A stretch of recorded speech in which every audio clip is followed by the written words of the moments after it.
महारानी जी, ये मेरे पति की मूर्ति है और ये मेरे पति तब से हैं जब आप इनके जीवन में समावेश भी नहीं थे।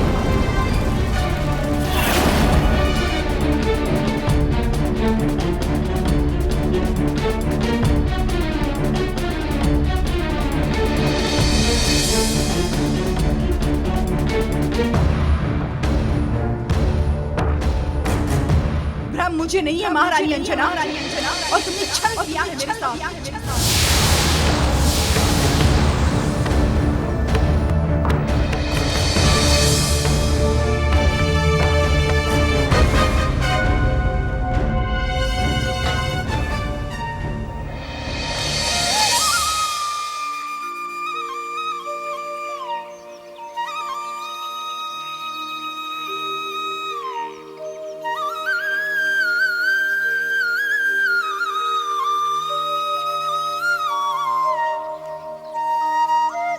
देवों, आपके शरीर पर अशुद्ध एवं अपवित्र भविष्य का जो दुष्प्रभाव हुआ वो पवित्र मोतियों के द्वारा समाप्त हो गया है।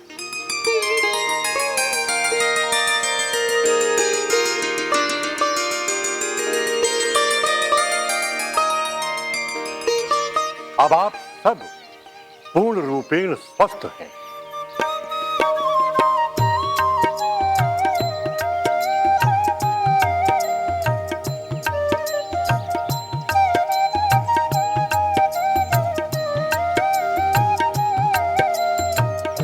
आपका बहुत बहुत धन्यवाद धन्वंतरी जी। धन्यवाद मुझे मत दीजिए, धन्यवाद मंत्र की दीजिए।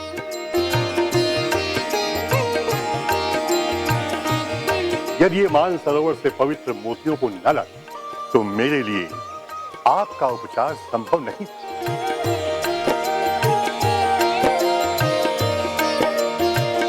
आपका कोटिशा धन्यवाद मारुति।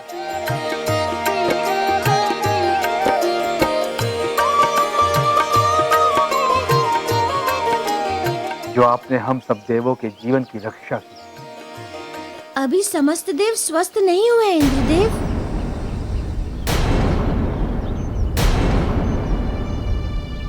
अब कौन अस्वस्थ है मारुति? मेरे गुरु सूर्यदेव।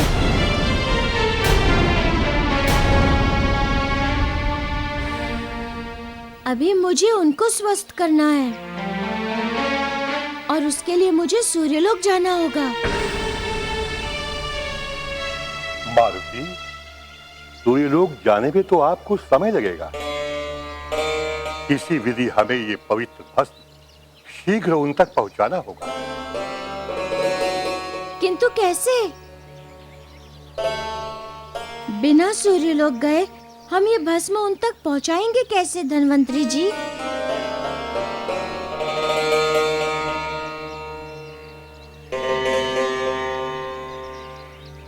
मारुति, जब भी कोई सूर्यदेव का सच्चे मन से ध्यान कर उन्हें अर्घ्य देता है तो वो अर्पित अर्घ्य सीधा सूर्यदेव को ही प्राप्त होता है।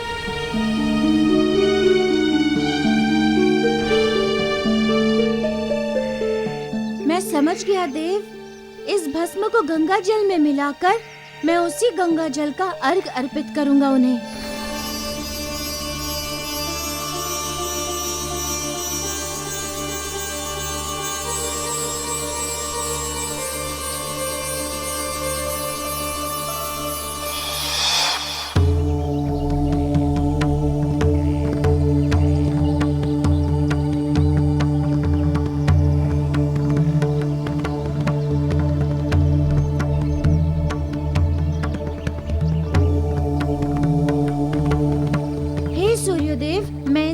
के द्वारा आपको गंगा जल एवं पवित्र मोतियों का भस्म अर्पित कर रहा हूँ। ये पवित्र भस्म आपके शरीर में व्याप्त अशुद्धियों को नष्ट कर देगा। अतएव आप मेरे इस अर्घ को स्वीकार कीजिए।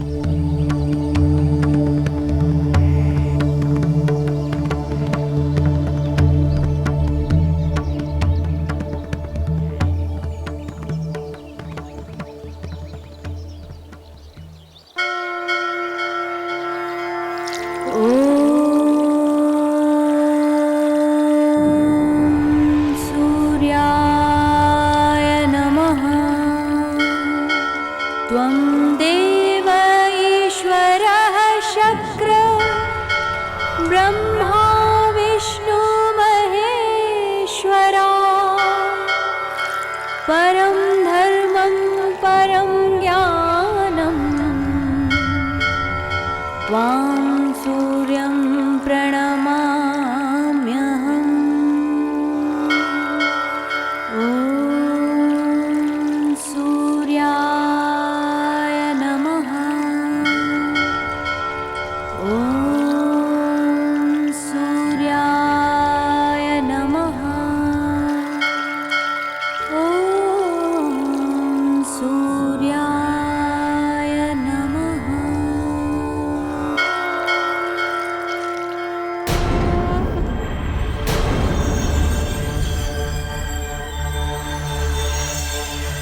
सूर्य देव उदित हो गए हैं।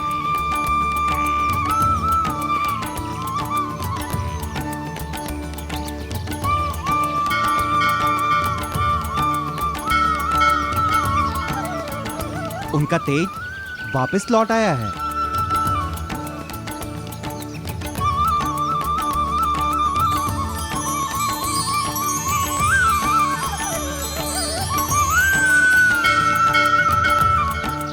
इसका अर्थ ये है कि उनका रोग भी दूर हो गया है। नारायण नारायण।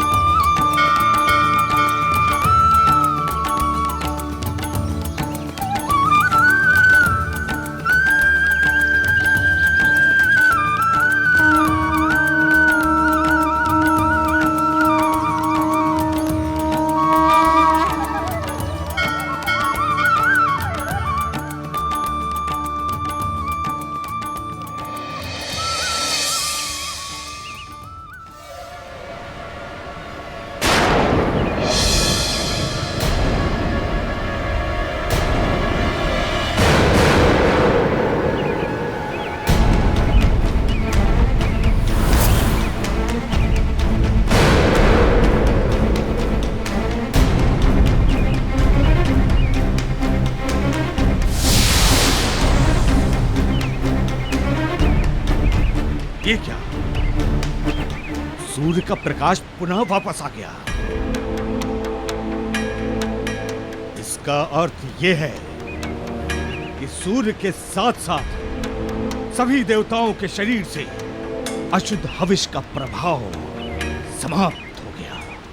इसीलिए मैंने विप्रचित्त को समझाया था कि इस समय स्वर्ग पर अधिकार करने से अधिक महत्वपूर्ण है देवताओं का अंत करना। लेकिन उसने मेरी एक नहीं सुनी। किंतु कुछ भी हो जाए, मैं हार मानने वालों में से नहीं हूं। मैं भृगुपुत्र शुक्राचार्य देवताओं से अपना प्रतिशोध लेकर रहूंगा।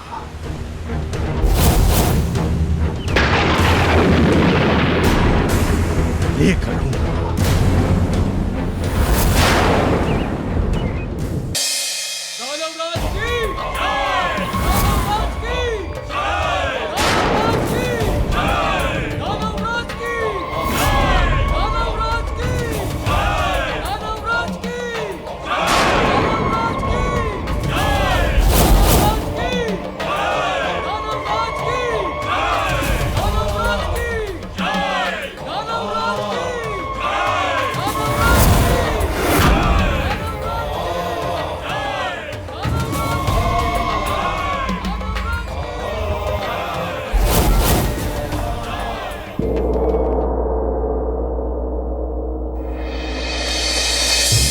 और सबसे गंभीर बात तो यह है जामवंत जी कि अंजना ने उस कन्या की बातों पर विश्वास कर लिया है।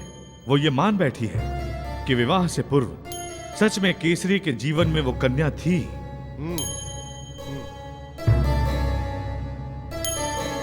कुंजर जी, हमें शीघ्र अतिशीघ्र उस स्त्री को राजमहल से निष्कासित कर देना चाहिए। नहीं नहीं जामवंत जी, उस स्त्री का निष्कासन तो अंजना के संदेह को और भी सुदृढ़ बना देगा। हमारी अंजना एक पतिव्रता स्त्री है।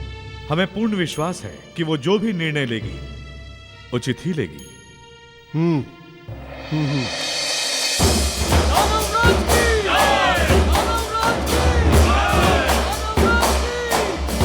शांत असुरो, शांत।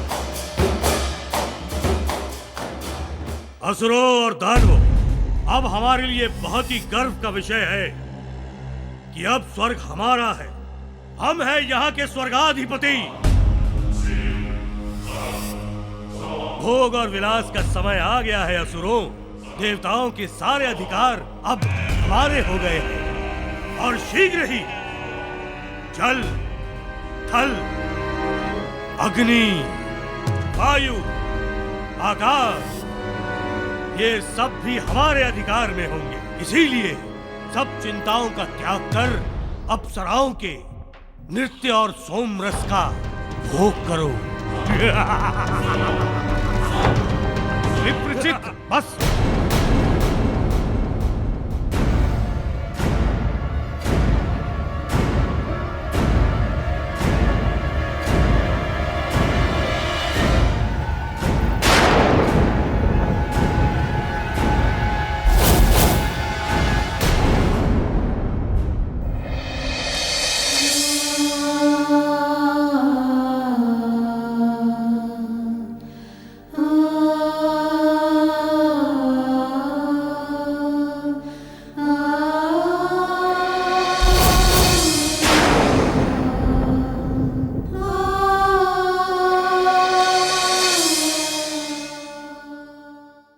अंजना।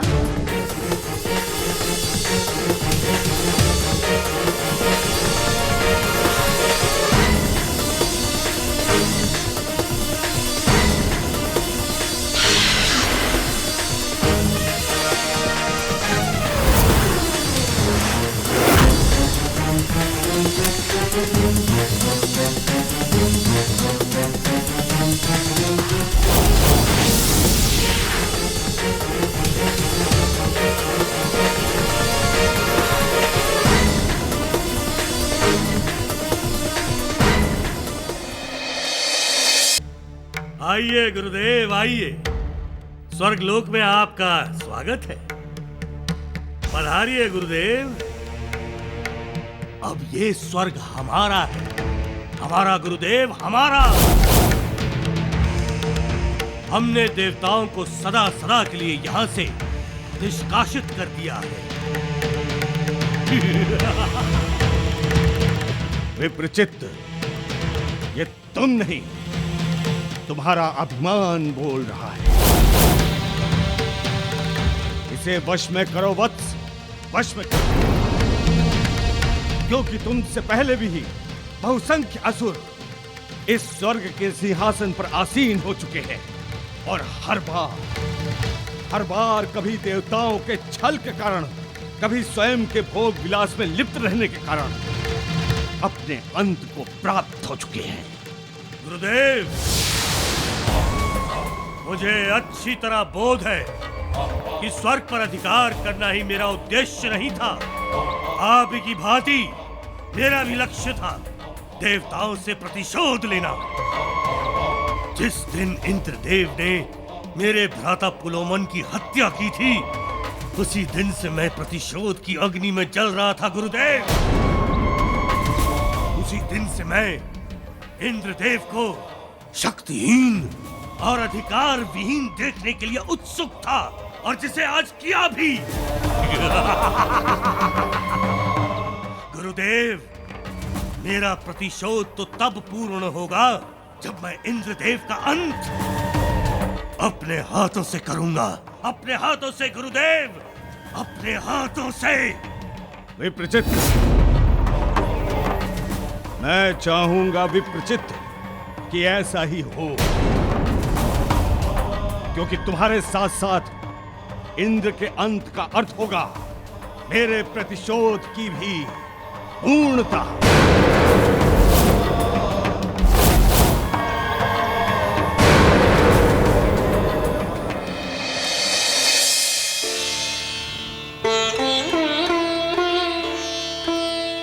हे देव धन्वंतरी, जिस प्रकार इतने भयंकर प्राणघाती व्याधि से इतने शक्तिशाली देवता भी ग्रसित हुए, तब तो ऐसी व्याधियों से निर्बल पृथ्वीवासी भी ग्रसित हो सकते हैं।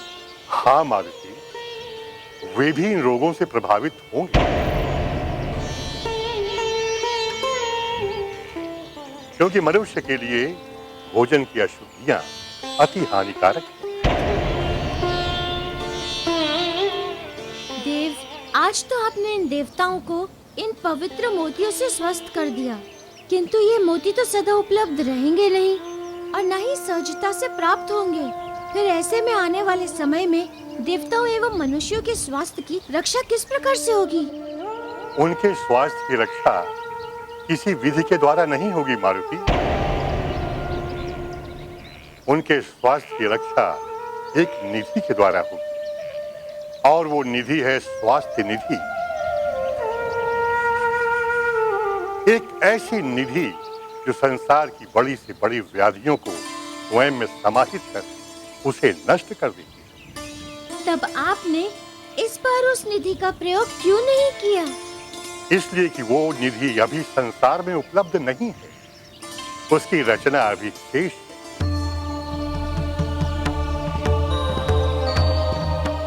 जब एक बार वो विधि निर्मित हो जाए, तब उसके उपरांत देवता और मनुष्य दोनों पर इस प्रकार का संकट कदापि नहीं आएगा। तो स्वास्थ्य निधि की रचना किस प्रकार हो सकती है देव? मारुति, सृष्टि के रचयिता है ब्रह्मदेव।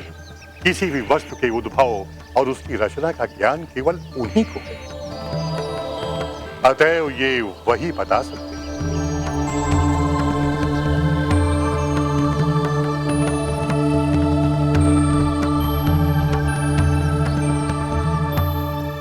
ब्रह्मा विष्णु महेश तुम्हारी मोहक छवि निहारे, जय हो श्री महाराज केसरी की आंखों के तारे, जय हो जय बजरंगी, जय हो जय बजरंगी।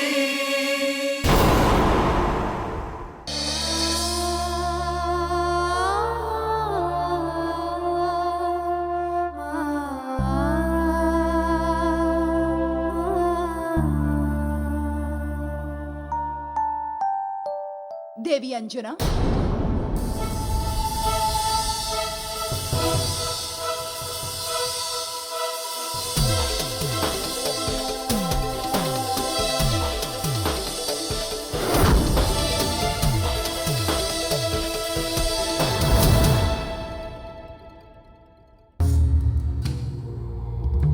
देवी अंजना, मैं समझ सकती हूँ तुम्हारे ऊपर बीतने वाली दुख की पीड़ा को, किंतु क्या करूं, विवश हूं अपने हृदय से। मैं चाहकर भी तुम्हें नहीं निकाल सकती इस दुख की अग्नि की दग्धता से, क्योंकि मैं केसरी से तुमसे कहीं कहीं अधिक प्रेम करती हूं, कहीं अधिक प्रेम करती हूं।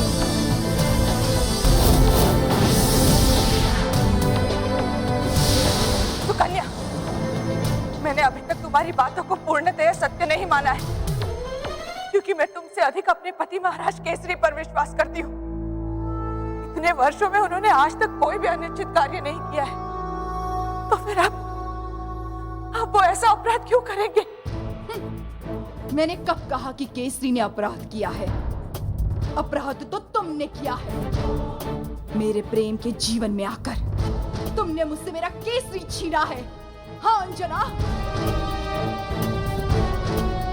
तुमने छीना है मुझसे मेरा जीवन, मेरा प्रेम, सब कुछ छीना है। बस तो कन्या, बस चुप हो जा। अब एक और शब्द मत कहना। मौन, एकदम मौन। नहीं अंजना, नहीं। अब मौन का तो प्रश्न ही नहीं है। 20 वर्षों से मैं मौन ही थी, एक पत्थर की तरह, किंतु ना अब मैं मौन रहूंगी और ना ही सहूंगी। मैं मेरा केसरी तुमसे वापस लेकर ही रहूंगी।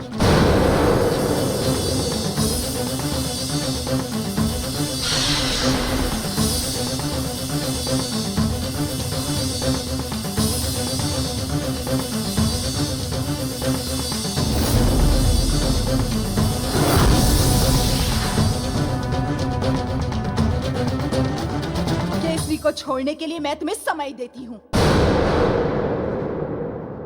और तब तक मैं प्रतीक्षा और प्रार्थना दोनों करूंगी, ताकि सत्य मुखर होकर सामने आए और तुम उसे स्वीकार कर सको।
मेरे विश्वास को संबलता दो प्रभु।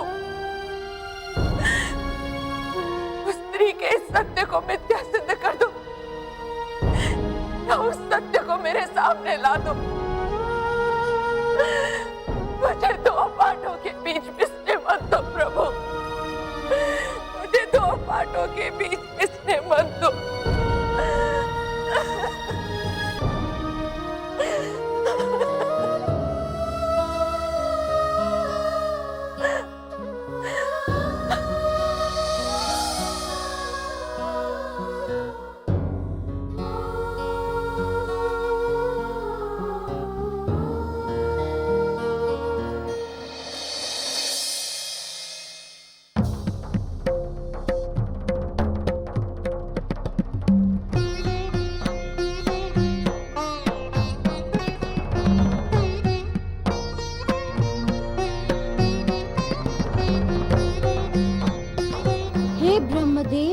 आज हम आपके सम्मुख एक विशेष प्रयोजन हेतु से उपस्थित हुए हैं।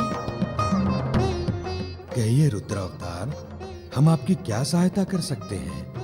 हमें स्वास्थ्य निधि के निर्माण की विधि बताएं ब्रह्मदेव, क्योंकि इस संसार में अनेकों रोग हैं, जिनसे मनुष्य और देवता दोनों को ही अनेकों रोग सहने पड़ते हैं।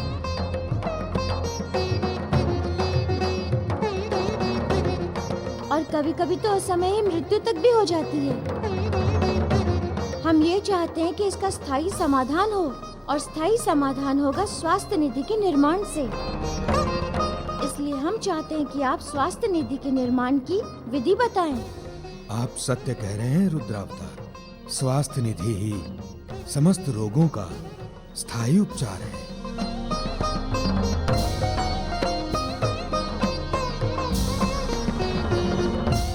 और इस निधि का निर्माण रुद्राक्ष से होगा।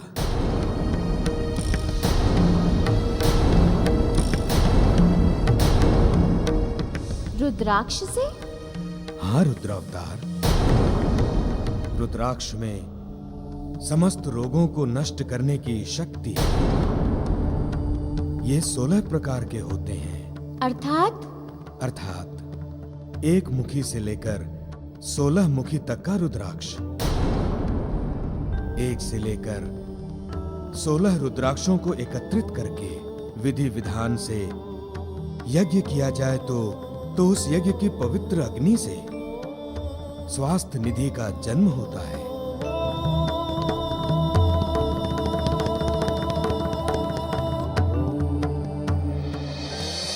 नारायण नारायण। किंतु पिताश्री, साधारण से दिखने वाले इस रुद्राक्ष में इतनी शक्ति आई कहां से कि समस्त रोग दूर हो सके? पुत्र, इसकी लंबी कथा है। वर्णन करें ब्रह्मदेव, ताकि संसार को रुद्राक्ष की महिमा का ज्ञान तो हो। रुद्राक्ष के जन्म की कथा मेरे पुत्र दक्ष से जुड़ी हुई है।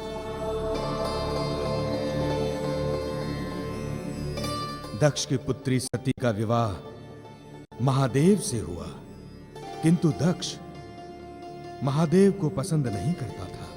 एक समय सती ने महादेव से अनुमति लिए बिना अपने पिता के घर चली गई। उसी समय दक्ष ने एक बहुत बड़े यज्ञ का आयोजन किया था। यज्ञ में समस्त देवताओं का भाग था, किंतु दक्ष ने जानबूझकर महादेव को कोई भी भाग नहीं दिया था।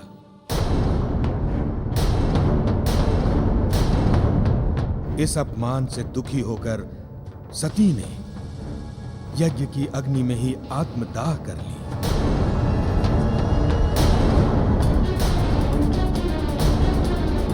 परिणाम स्वरूप क्रोधित महादेव ने दक्ष की हत्या कर दी। इसके पश्चात भी जब महादेव का क्रोध शांत नहीं हुआ तो सती के मृत शरीर को लेकर सैकड़ों वर्षों तक भटकते रहे।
इस प्रकार करोड़ों वर्षों तक शिव के व्यथित रहने से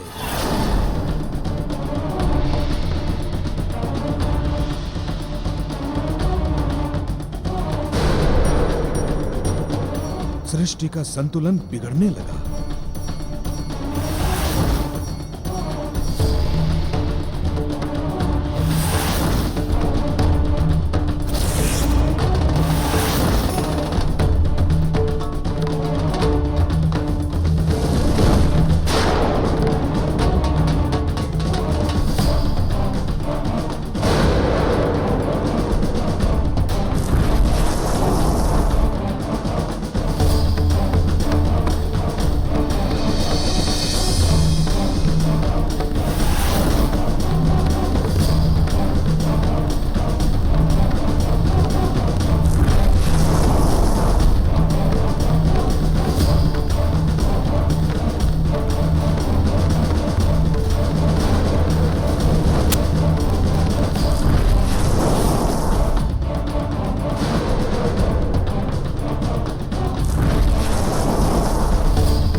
तब देवताओं ने विष्णु से प्रार्थना किया कि वे महादेव के विषाद का अंत करें, अन्यथा इस सृष्टि का विनाश सुनिश्चित है।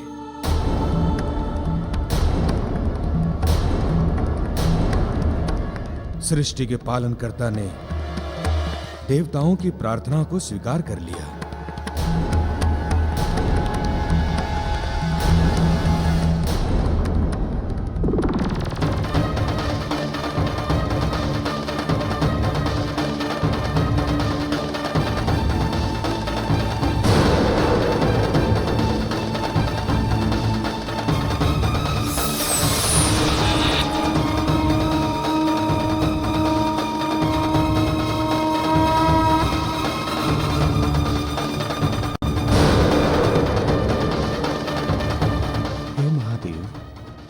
मुझे क्षमा कीजिए। मुझे संसार के कल्याण हेतु आपसे आपकी शक्ति सती के मृत देह को पृथक करना ही होगा।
उसके बाद ब्रह्मदेव फिर क्या हुआ?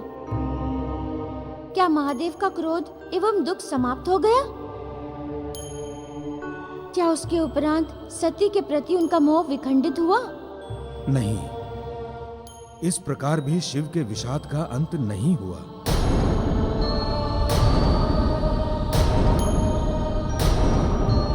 इस संसार में सती का खंडित शरीर जहां जहां गिरा, उन जगहों पर शक्ति पीठ की स्थापना हुई।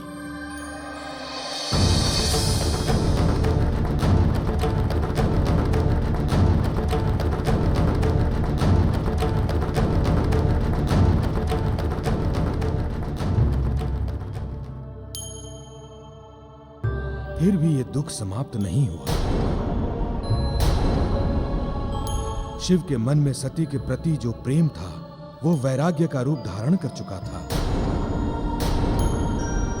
परिणाम स्वरूप महादेव हिमालय की एक गुफा में समाधिस्थ हो गए।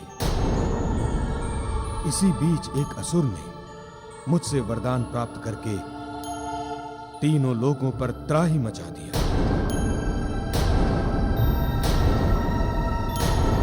तीनों लोगों पर त्राहि मचा दिया।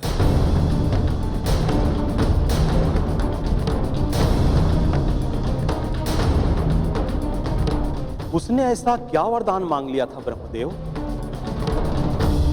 उसने मुझसे वरदान मांगा कि जब भी उसकी मृत्यु हो तो केवल शिव के पुत्र के द्वारा ही हो।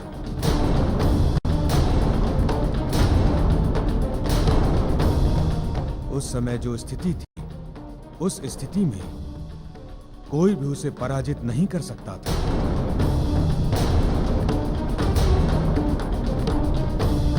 फिर क्या हुआ ब्रह्मदेव? उस असुर के आतंक से पीड़ित होकर समस्त देवता पुनः विष्णु के पास गए और उनसे कहा कि महादेव की समाधि को भंग करें।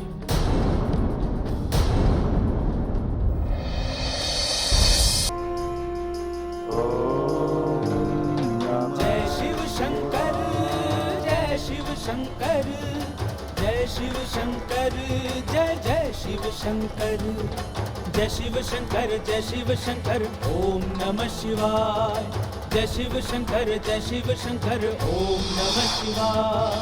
जटाजूटधारी जय शिव शंकर, ओम नमः शिवाय। महादेव जय जय शिव शंकर, ओम नमः शिवाय। कृपा करो जय जय शिव शंकर, ओम नमः शिवाय।